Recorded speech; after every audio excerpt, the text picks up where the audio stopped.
प्रभु यीशु मसीह के मधुर और मीठे नाम से आप सभी को जय मसीह की। आज परमेश्वर के वचन में आप सभी का स्वागत है। परमेश्वर पिता आज अपने वचनों के द्वारा आप सभी को बहुत आयत से आशीष को दे। पिता परमेश्वर आज अपने वचनों के द्वारा आपसे बोले और बातचीत करें।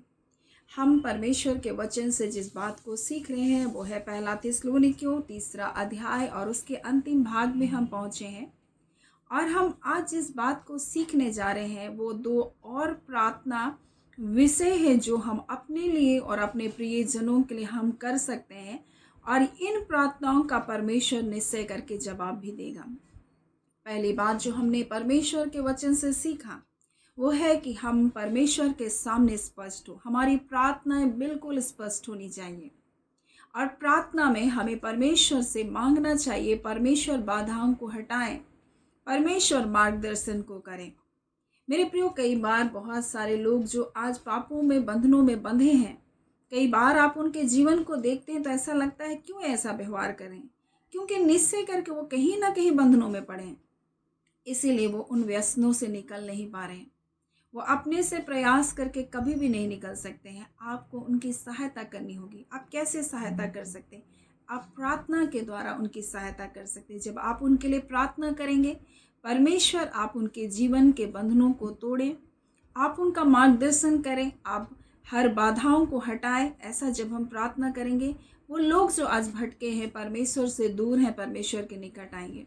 दूसरा जो प्रार्थना हम करना है कि हमें परमेश्वर से मांगना है कि परमेश्वर हमारे जीवन में अपने प्रेम को बढ़ाइए, हमारे लोगों के बीच में अपने प्रेम को बढ़ाइए। और आज जिस बात को हम देखने जा रहे हैं वो तीसरी प्रार्थना है जिसको हमें करना अवश्य है, और वो ये है कि परमेश्वर हमारे लोगों को आप स्थिर कीजिए। और कई बार हम इस संसार में देखते हैं प्रभु में लोग आ जाते हैं, लेकिन वो स्थिर नहीं रहने के कारण वो भटक जाते हैं। वो इधर उधर अलग अलग शिक्षाओं के ओर चले जाते हैं। वो कभी चिन्ह और चमत्कारों के पीछे सिर्फ अपने मन को लगाते हैं और अपने जीवन में सिर्फ आशीषों के पीछे अपने मन को लगाते हैं, और इस प्रकार से वो अनंत जीवन से वंचित हो जा रहे हैं।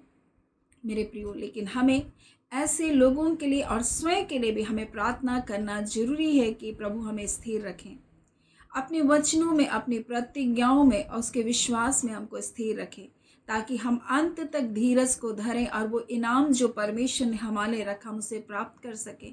परमेश्वर का वचन कहता है जो अंत तक धीरज धरेगा उसी का उद्धार है। मेरे प्रियो, वो अनंत छुटकारे का टाइम तक हमको क्या करना है? स्थिर बने रहना है। हमें बने रहना है, उस टाइम तक हमको बने रहना है। मेरे प्रियो, कई बार लोग शुरुआत बहुत अच्छी करते हैं लेकिन अंत सही नहीं होता। मेरे प्रियो, शुरुआत बड़े जोश से करते हैं, बहुत उपवास, बहुत प्रार्थना, सब कुछ है, अच्छी गवाहियाँ उसके जीवन से आ रही है, लेकिन धीरे धीरे धीरे वो क्या होते हैं? ठंडे हो जाते हैं। तो हमें प्रार्थना करना है कि परमेश्वर प्रेम को बढ़ाइए।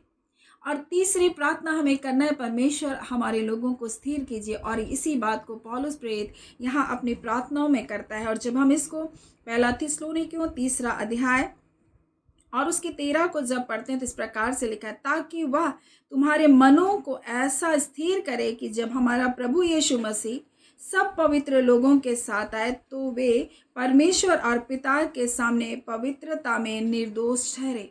मेरे प्रियो, आज हमें प्रार्थना करना है कि परमेश्वर उन्हें स्थिर कर, उनके जीवन को डगमगाने ना दे, भटकने ना दे। ये हमारी प्रार्थना में होना चाहिए। पहली जो हमारे जीवन में होना है कि परमेश्वर बाधाओं को हटाएं, मार्गदर्शन को करे। दूसरी प्रार्थना होनी है, परमेश्वर हमारे लिए, हमारे लोगों के बीच में अपने प्रेम को आप बढ़ाएं। वो प्रेम कम प्रेम नहीं होना चाहिए। मेरे प्रिय, यहाँ प्रेम के बारे में लिखा है कि वो प्रेम बढ़े और उन्नति करे, ऐसा प्रेम जो उमड़ता रहे। मेरे प्रियो, जब इस संसार में अगर हमारे जीवन में परमेश्वर का प्रेम अगर उमड़ने लगे मेरे प्रियो, तो आपके सामने एक बुराई करने वाला व्यक्ति भी हार जाएगा। जब आप भलाई के खोजी बने रहेंगे तो फिर बुराई करने वाला आपका कौन होगा? जब आप प्रेमी बने रहेंगे मेरे प्रियो, तो फिर आपसे नफरत करने वाला कौन होगा? जब आप ऐसे व्यवहार के साथ अपने जीवन को जिएंगे जो मसीह का चरित्र, मसीह का व्यवहार है, मेरे प्रियो, आपके सामने शत्रु भी हार जाएगा, शैतान भी हार जाएगा, क्योंकि प्रेम से बड़ा कुछ नहीं। प्रेम के सामने शैतान भी हार जाता है। मेरे प्रिय, जहाँ परमेश्वर का प्रेम है, सबसे बढ़ करके यीशु मसीह ने इस बात को कहा, सारे आज्ञाओं का सारांश तो यही है कि हम परमेश्वर से प्रेम करें, अपने सारे मन, सारी बुद्धि, सारी शक्ति के साथ प्रेम करें, और वैसे अपने पड़ोसी से हमें प्रेम रखें मेरे प्रिय। और यही तो सारे व्यवस्था का सार है। यीशु मसीह ने कहा, अगर हम प्रेम रखने वाले बन गए मेरे प्रिय, अगर परमेश्वर का प्रेम हमारे जीवन में अगर बढ़ गया, तो मेरे प्रिय शैतान हमारे सामने टिक नहीं सकता है। ये सामर्थ्य है परमेश्वर का प्रेम हमारे जीवन में। क्या आपने कभी सोचा कि परमेश्वर का प्रेम हमारे जीवन में सामर्थ्य है?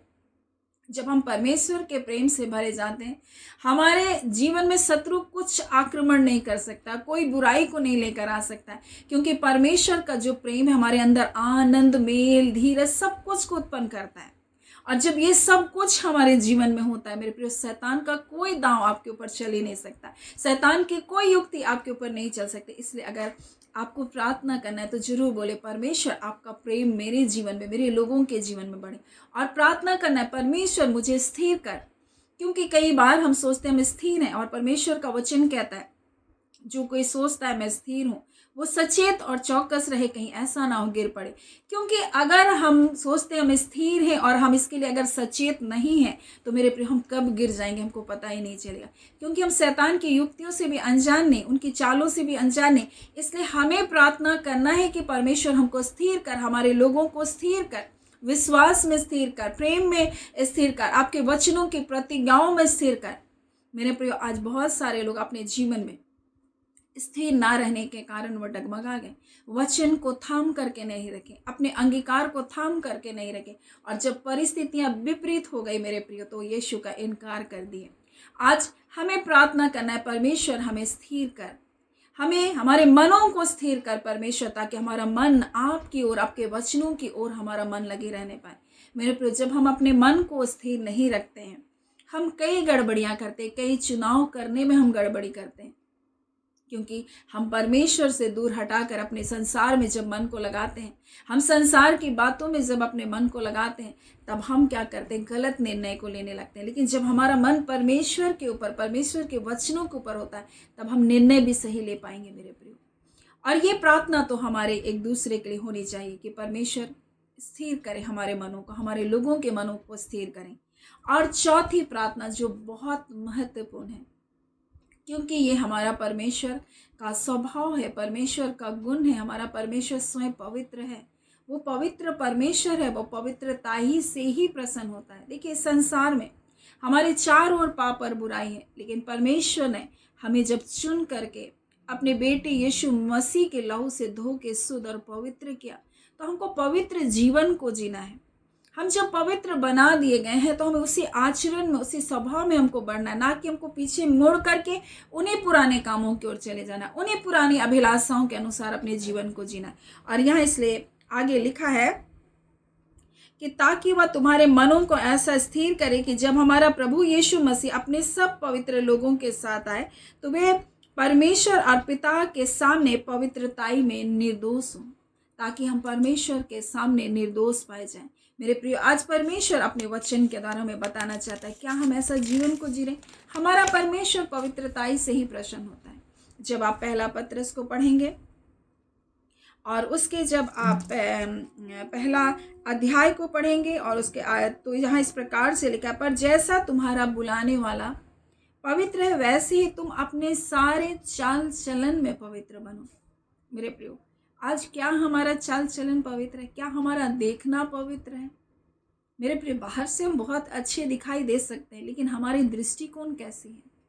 हम कैसे देखते हैं? अगर हमारी आंखें पवित्र है तो हमारा सारा देह भी पवित्र होगा, लेकिन अगर हमारी आंखें ही अपवित्र, हम गलत चीज़ों को देखने वाले हैं, आपके जीवन में अंधियारा हो जाएगा, सब कुछ अंधियारा हो जाएगा। आप कैसा देख रहे हैं, आप कैसा बोल रहे हैं? मेरे प्रियो, परमेश्वर का वचन कहता है, जो कुछ मनुष्य बोलता है उससे वह अशुद्ध हो जाता है। देखिए, हमारी अशुद्ध करने के लिए हमारा मुंह ही काफ़ी हो, क्योंकि हमने देखा और हमने उसको मन में गढ़ा, और वही हमारे मुंह से जब निकल रहा है मेरे प्रियो, ये सब बातें हमारे जीवन को, हमारे मन को, हमारे हृदय को अपवित्र कर रहा है, हमारे वातावरण को अपवित्र कर रहा है। मेरे प्रियो, आप क्या देख रहे हैं? कई बार हम सोचते हैं मामूली तो है, ये छोटा सा वीडियो तो है, हम इसको देख सकते हैं, क्या है? थोड़ी देर तो देख रहे हैं, लेकिन आप वो थोड़े से क्षण में जो कुछ देख रहे हैं वो आपके जीवन में गहरा प्रभाव डाल रहे हैं। आप उसके बारे में सोच रहे हैं, फिर वो बातें आपके जीवन में घर कर जाएंगी, और जब वो घर कर जाएगी आपको वो पाप की ओर लेकर चली जाएगी एक दिन। इसलिए क्या देख रहे हैं ये बहुत महत्वपूर्ण है, ताकि जब यीशु मसीह आए तो हमें परमेश्वर के सामने वहाँ निर्दोष करके वो खड़ा करना चाहता है। आज हमें जब पवित्रता की बुलाहट को दिया गया है मेरे प्रियो, क्या हम पवित्र जीवन को जी रहे हैं? हम अपने अंदर में बड़ी कड़वाहट को, कटुता को लेकर बैठे हैं मेरे प्रियो। और इसलिए तो सबसे पहले जो हमको मांगना है परमेश्वर की, परमेश्वर हमारे जीवन में बंधनों को तोड़, हमें मार्गदर्शन कर। जब हमारे बंधन टूट जाएंगे मेरे प्रियो, हम उस प्रेम से भरे जाएंगे, और जब प्रेम से भरे जाएंगे मेरे प्रियो तो कड़वाहट के लिए कोई स्थान नहीं रहेगा। और जब नहीं रहेगा तो निकलेगा भी नहीं, और आपका जीवन अपवित्र भी नहीं होगा।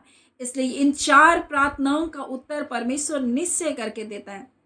इसलिए इन चारों प्रार्थनाओं को हमारे जीवन में करना बहुत ज़रूरी है, क्योंकि हम जितना परमेश्वर से बातचीत करते हैं, हम जैसे उसकी संगति में रहते हैं, वैसा हमारा जीवन होगा।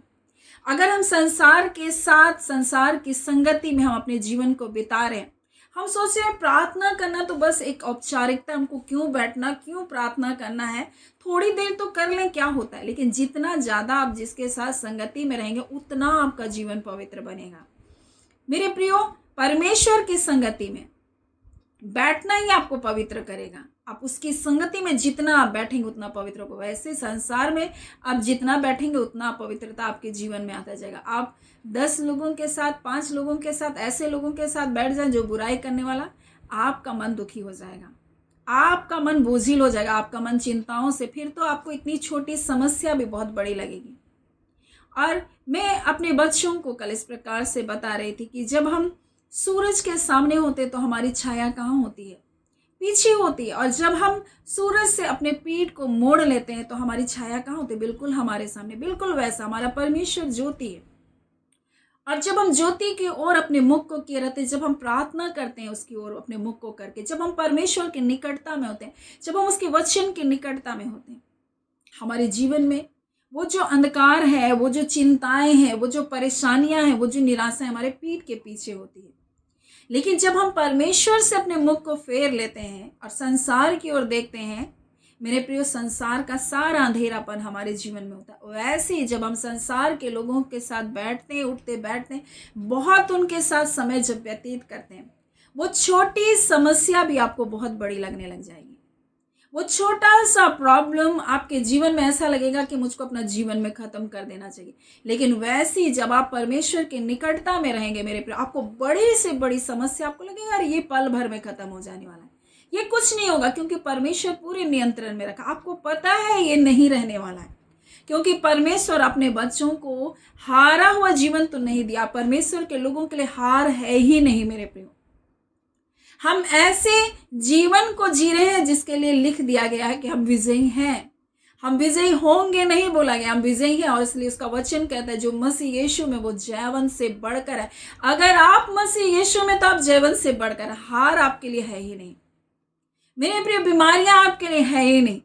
यीशु मसीह ने मूल्य को चुका दिया है। अगर आप उस बीमारी को अपना भाग बनाकर आप सोच कर बैठे कि बस यही मेरी किस्मत, मेरा भाग है, तो आप गलत जगह में हैं मेरे प्रिय। अपने मन को सही स्थान पर लेकर आए, अपने मन को वचनों की ओर लेकर आए, अपने मन को परमेश्वर की ओर फेरें। आप जब अपने मन को परमेश्वर के वचनों की ओर, परमेश्वर की ओर फेरेंगे मेरे प्रियो, आप उन प्रतिज्ञाओं की ओर जब अपने मन को फेरेंगे, आप देखेंगे वह समस्या पल भर में आपके जीवन में धुएं के समान उड़ जाएगा। परमेश्वर की उपस्थिति में दुष्ट कैसे नष्ट होता है? एक धुएं के समान उड़ जाता है, पल भर में उड़ जाता है मेरे प्रियो। वैसे जब आप परमेश्वर की उपस्थिति में जाएंगे, वो समस्या आपके जीवन में धुआं बनकर उड़ जाएगा। मैं आज आपको बता दूं, परमेश्वर चाहता है कि हम परमेश्वर से प्रार्थना करें। देखिए वो सब कुछ हमारे जीवन में देना चाहता है, अच्छी से अच्छी चीज़ों को देना चाहता है, लेकिन चुनाव तो हमारा है। हम चिंता करना, परेशान होना, निराश होना चुन सकते हैं। हम दुखी होना, अपने जीवन में हारा हुआ, कुंठित रहना हम चुन सकते हैं, लेकिन उससे क्या फ़ायदा मेरे प्रियो। लेकिन अगर आप परमेश्वर का चुनाव करें, परमेश्वर से प्रार्थना करने का चुनाव करें, परमेश्वर के निकट आने का चुनाव करें, तो आप अपने जीवन में विजय देखेंगे। तो आपका चुनाव क्या होना है निश्चय परमेश्वर की ओर अपने मुख को फेरना, निश्चय परमेश्वर की ओर अपने मन को फेरना, उन बुराइयों से, उन बुरी बातों से।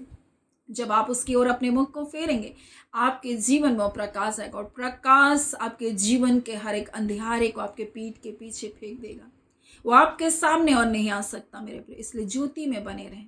परमेश्वर चाहता है कि आप उसके निकटता में बने और प्रार्थना के द्वारा स्पष्ट प्रार्थना करें, बाधाओं को तोड़े, परमेश्वर प्रार्थना करें, परमेश्वर मार्गदर्शन करे, प्रेम में हम बढ़े, परमेश्वर प्रेम की भरपूरी हमारे जीवन में, प्रेम हमारे जीवन में छलकता जाए। परमेश्वर ऐसा प्रार्थना करना है, और प्रार्थना करना है परमेश्वर मुझे, मेरे लोगों को, हमारी कलीसियाओं के लोगों को, हमारे प्रिय भाई बहनों को स्थिर कर। परमेश्वर कोई विश्वास से डगमगाए ना, कोई आपका इनकार ना करे मेरे प्रिय। हमें प्रार्थना करना है परमेश्वर हमें पवित्रताई का जीवन दे। जितना आप प्रभु की उपस्थिति में होंगे उतना आप पवित्र बनते जाएंगे। सो परमेश्वर पिता इन वचनों के द्वारा आप सभी के जीवन को बहुत ऐसे आशीष को दे। आमीन। हम प्रार्थना करेंगे। धन्यवाद देते हैं जीवते सच्चे सामर्थ्य पिता परमेश्वर, प्रभु यीशु के नाम से अब आपके पास आते हैं। आज के सुंदर दिन, सुंदर समय के लिए पिता आपका धन्यवाद देते हैं। और खुदान परमेश्वर प्रभु जी, आप निश्चय करके आपके लोगों के जीवन के बाधाओं को आप हटाएं प्रभु। निश्चय करके बंधन आपके लोगों के जीवन से यीशु के नाम से तोड़े गए पिता। बीमारियां तुम्हारा कोई अधिकार नहीं है परमेश्वर के लोगों के जीवन पर रहने का। मूल्य चुका दिया गया है प्रभु जी, कीमत अदा कर दी गई है। यीशु ने घोड़े की मार को सह लिया। बीमारियां तुम निकलो यीशु के नाम से। दर्द और पीड़ा की आत्मा, सूजन की आत्मा जो तुम शरीर में बैठी हो, यीशु के नाम से निकल बाहर। तुम्हारा कोई अधिकार ही नहीं है हमारे शरीर में, क्योंकि हमारा शरीर, हमारा देह परमेश्वर के पवित्र आत्मा का मंदिर है। खुदान परमेश्वर आपका धन्यवाद देते। आपने हमारे लिए अपने प्रिय बेटे यीशु मसीह को दिया पिता, और उसी के कारण प्रभु जी हम जयवंश से बढ़कर है पिता। मसीह की धार्मिकता के कारण परमेश्वर हम एक विजयी का जीवन को पाए पिता। और आपने कहा धर्मी जन की प्रार्थना के प्रभाव से बहुत कुछ हो सकता है। और इसी घड़ी खुदान अपने समस्याओं के बीच से ये निकल बाहर होने पाए। वो जो अंधेरा इनको डरा रहे प्रभु जी, वो जो समस्याएं काली घटा के समान इसके सामने पिता खड़ी है, आज यीशु के नाम से वो सारी काली घटाएं नष्ट होने पाए प्रभु जी। अंधकार की सारी शक्तियां आपके लोगों को छोड़कर जाए। हर प्रकार का किया कराया जादू टोने की सारी शक्तियां नष्ट हो, आपके लोगों को छोड़े, निकले और जाए यीशु के नाम से। उनका कोई अधिकार नहीं है प्रभु। हम आपका धन्यवाद करते पिता। आपके बच्चों के जीवन में आशीष ही आशीष है प्रभु जी। खुदान परमेश्वर अपने लोगों को विश्वास में स्थिर कर। अगर आलोचनाएं, विरोध, सताहट में है परमेश्वर, आप उन परिस्थितियों में अपने बच्चों को दृढ़ और मजबूत करें, क्योंकि खुदान परमेश्वर आग का परमेश्वर भट्टी जरूर होता है। हाँ पिता, सिंह जर के पिता गड्ढे में जरूर आपके लोग डाले जाते हैं। हाँ खुदान परमेश्वर प्रभु जी, आपके बच्चों को कुछ समय के लिए जेल खाने में जरूर डाला जाता है, लेकिन प्रभु वो उसका भाग नहीं है। आप परमेश्वर यूसुफ को बंदीगृह से निकाले, आप दानियल को सिंह के पिता परमेश्वर उस गड्ढे से निकाले। आपने सद्रक, मेशक, अबेदनगो को उस आग के भट्टे से निकाला, क्योंकि आपके बच्चों का प्रभु भाग नहीं था। आज वैसे ही आपके बच्चे चाहे जिस भी गड्ढे में, जिस भी परेशानियों में, जिस भी समस्याओं में, यीशु के नाम से वो निकल बाहर होने पाए। और पिता उनके स्थानों को ऊंचा करते हुए अपने नाम की महिमा को प्रकट करें। खुदान परमेश्वर आपका धन्यवाद देते हैं। हम एक एक व्यूअर्स को ब्लेस करते हैं। छोटे छोटे बच्चों का एग्जाम चल रहा है, उत्तम स्वास्थ्य और भला चंगा जीवन देकर एक एक बच्चों को संभाले पिता परमेश्वर, ताकि आपके बच्चे परमेश्वर सर्वोत्तम अंक को लाकर आपकी महिमा का कारण होने पाए। जो जॉब की तैयारी करे पिता, उत्तम जॉब पाकर वो ब्लेस होने पाए। खुदान परमेश्वर जिनके पेपर वर्क रुके हैं प्रभु जी, यीशु के नाम से उनके कार्य खुलने पाए। जिनको परमेश्वर विवाह में रुकावट बंधन यीशु के नाम से वो रुकावटें टूटने पाए। हाँ खुदान, यीशु के नाम से वो बंधन टूटने पाए। और खुदान परमेश्वर आपके लोगों का जीवन ब्लेस होने जा रहा है प्रभु। आपका धन्यवाद देते। आपने अद्भुत छुटकारे को दिया। एक एक माता पिता भाई बहनों को, मेरे प्रिय बच्चों को आपके हाथों में सौंपते। एक एक जन का जीवन आप में स्थिर हो, मजबूत हो, पवित्रताई में बढ़ते चले जाएं। खुदान परमेश्वर आपके स्वभाव, आपका गुण, आपका चरित्र में इनका जीवन बढ़ता चला जाए, प्रेम में बढ़ते जाए। खुदान परमेश्वर आपका धन्यवाद। आप ही मार्गदर्शन कीजिए अपने लोगों का पिता। धन्यवाद के साथ प्रार्थना यीशु के नाम से हम मांगते। दया सुने अनुग्रह से ग्रहण कर लीजिएगा। आमीन। यीशु प्रभु यीशु मसीह के नाम से आप सभी को बहुत बहुत आशीष मिले। आमीन।